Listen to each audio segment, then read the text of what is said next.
Everyone remembers how Indianapolis Colts season ended last year after a devastating loss to the Jacksonville Jaguars.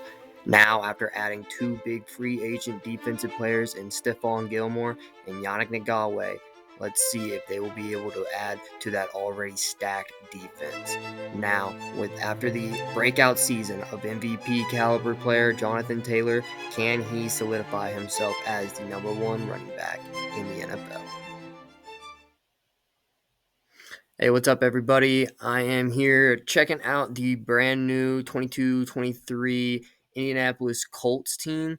There's been a lot of talk about this team through the offseason, so just wanted to go ahead and test them out here in an online head-to-head match against the San Francisco 49ers. Probably is going to be a great matchup. This is a potential not Super Bowl, but could be, but definitely potentially a teams that will be in the playoffs that we could look forward to watching. Both teams have had a lot of news and chatter this offseason. So to start off, we'll start with the defense of the Indianapolis Colts that we are playing as right now. As you see, I'm trying to get some pressure there with DeForest Buckner. He's going to complete a nice first down pass. But with additions to Yannick Ngakoue and Stephone Gilmore, this defense already had about five or six Pro Bowlers last year, and unfortunately, due to a terrible quarterback play of Carson Wentz, they were not able to win either play-in game against the Raiders or the Jacksonville Jaguars at the end of last season. This season, they go out, they add Matt Ryan to the offense, and could be very, very changing in the way that the forecast of the Indianapolis Colts season goes. As you know, Matt Ryan's been in the league for 15, 16 years, was a MVP in 2016, has been in the biggest stage and been at the Super Bowl, although he did lose in embarrassing fashion that everyone will always remember. But he's got a chip on his shoulder. He's ready to win. We have the weapons around him to make his play elevated, and I think he believes he has the same opportunity that the Colts administration sees in signing on Matt Ryan. So here you can see the 49ers are making their way through. Unfortunately, he's going to make the wrong throw there as Trey Lance, and I do expect us to see more of that from Trey Lance. A lot of people are predicting he's going to have a breakout season. The 49ers say bye to Jimmy G, but I don't know. As you can see, they only got 3 there against the Colts defense, and I'm hoping that is more of the same during the regular season. Here's a breakout run by Jonathan Taylor. He had an incredible season last year, really solidifying himself as RB1, of course, on the Indianapolis Colts, but contention for the number one running back in the NFL. There are some other names that get circled in there. I think it's a matter of who you like and what your risk aversion towards injury is. But this offense was an offense that last year had this guy running the ball probably 60% of the time for good reason, and they've only added a few offensive side weapons that I think will be what he needs to really carve out his defined role without being too much of an overloaded workhorse. Nyheim Hines has been seen in camp working a lot with the wide receivers. I suspect that you'll see, and we throw an interception. I suspect you'll see Nyheim Hines going in different packages, either alongside Taylor or outside without Taylor in there, being more of the pass-catching back. We do throw that interception right there, right across the middle to Fred Warner. What an incredible linebacker he is. We'll kind of switch talking over to bruh. Right there is a classic example of how Madden will always just not be quite up to standards of what people are expecting, but this 49ers team should be.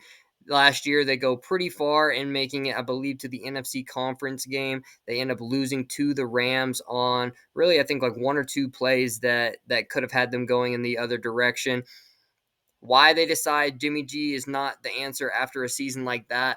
Well, when you spend your first round, number 3 overall pick on a quarterback in Trey Lance, you want to get him moving and working as fast as possible. There we used Shaq Leonard. I almost called him Darius Leonard, but we use Shaq Leonard to just read that quarterback's eyes, follow the slant routes once we recognize the play. Here you'll see Jonathan Taylor almost breaks out, but of course, like we were mentioning earlier, Fred Warner is going to be able to get there. He is the pillar of this defense.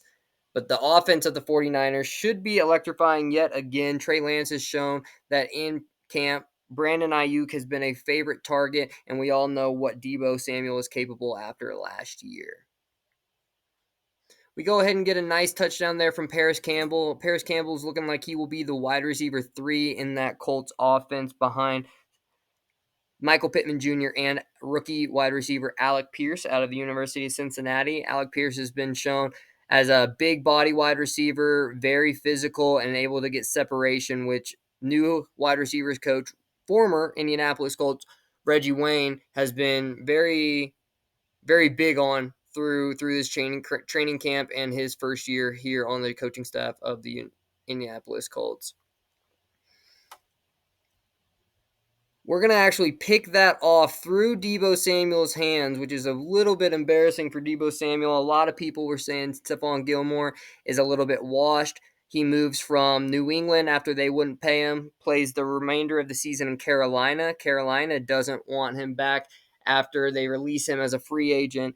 And Chris Ballard, Jim Irsay, and the Indianapolis Colts go ahead and get the deal done with Stephone Gilmore, which will be a great addition to our defense. As I mentioned, we have about 6 already Pro Bowl players from last year. DeForest Buckner, as I'm using here on screen, is one of those. Looking to hunt down Trey Lance is what he does best, and we are going to get the sack. That's a big sack on first down, on second down, resulting in 3rd and 18. Now they have a long conversion. Darius Leonard, or Shaquille Leonard now, as you can see, is on fire. His X Factor is activated on screen. He is the catalyst to that defense, the leader, the one who's going to be putting things together. And Ray Mccloud, you see there on screen, just gets a beautiful interception over the right corner or over the right side of the field in the corner of your screen. And he is a pickup of free agent that came, I believe, from the Steelers defense. I'm not sure why they let him go, but having more depth at the defensive back position is going to be what you need. You need matchup skills, and I think as you start looking at the reverse side of the coin as a wide receiver, they're looking at matchup issues as well, so he'll be great there. This Colts team has everything they need to take it to the next level, so let's see what they can do.